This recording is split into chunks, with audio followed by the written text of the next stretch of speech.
You ever wonder how one person's life can tell the story of an entire nation?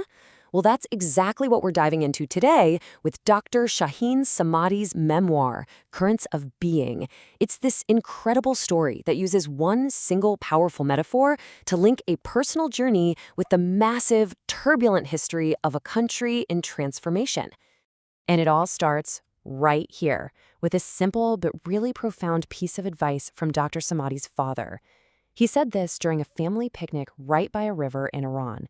And these words, they become the absolute bedrock for the entire memoir.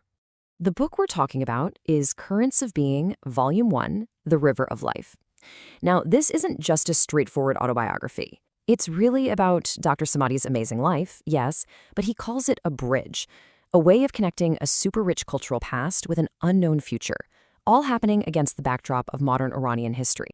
So how did a simple memory from a picnic turn into such a powerful idea? Well, Dr. Samadi explains that as he got older, he started to really get what his father meant.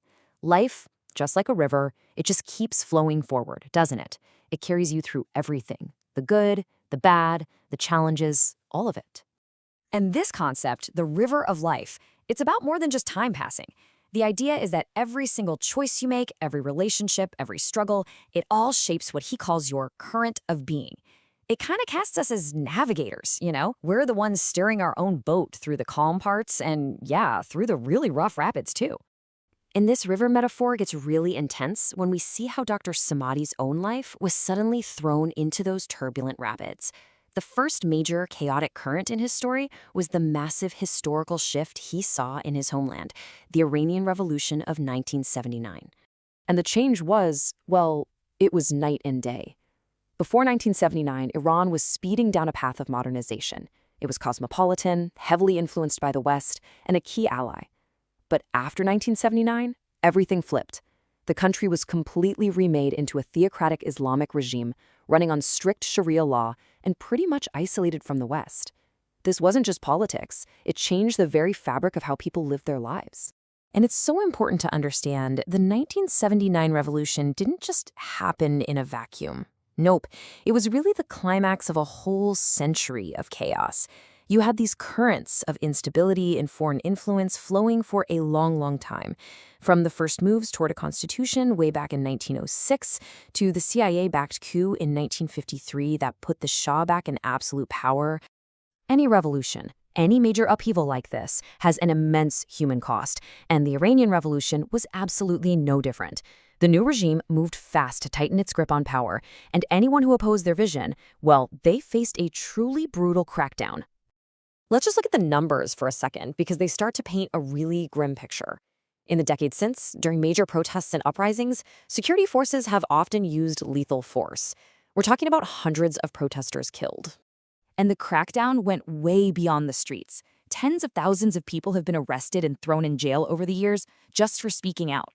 They were swept up in a system that was built from the ground up to crush any and all opposition.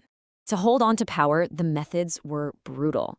Detainees often faced execution with no real trial, and survivors have reported just horrific trauma from torture.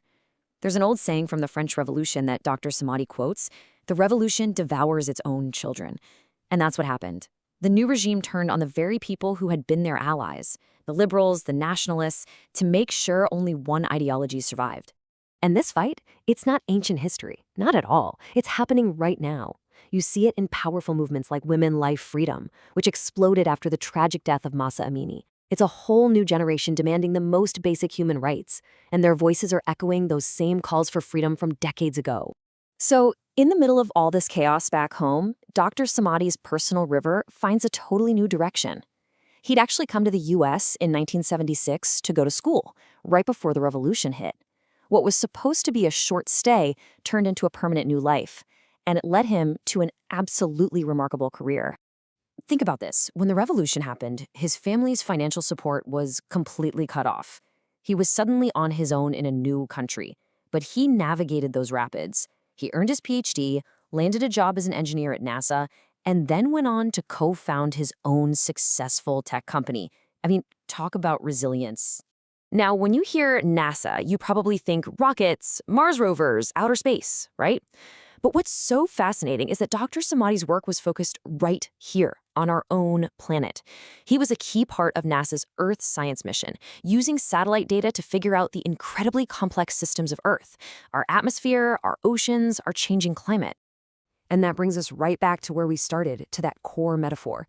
Dr. Samadi's life is a perfect example of how a river can be pushed around by huge forces you can't control, like politics and history.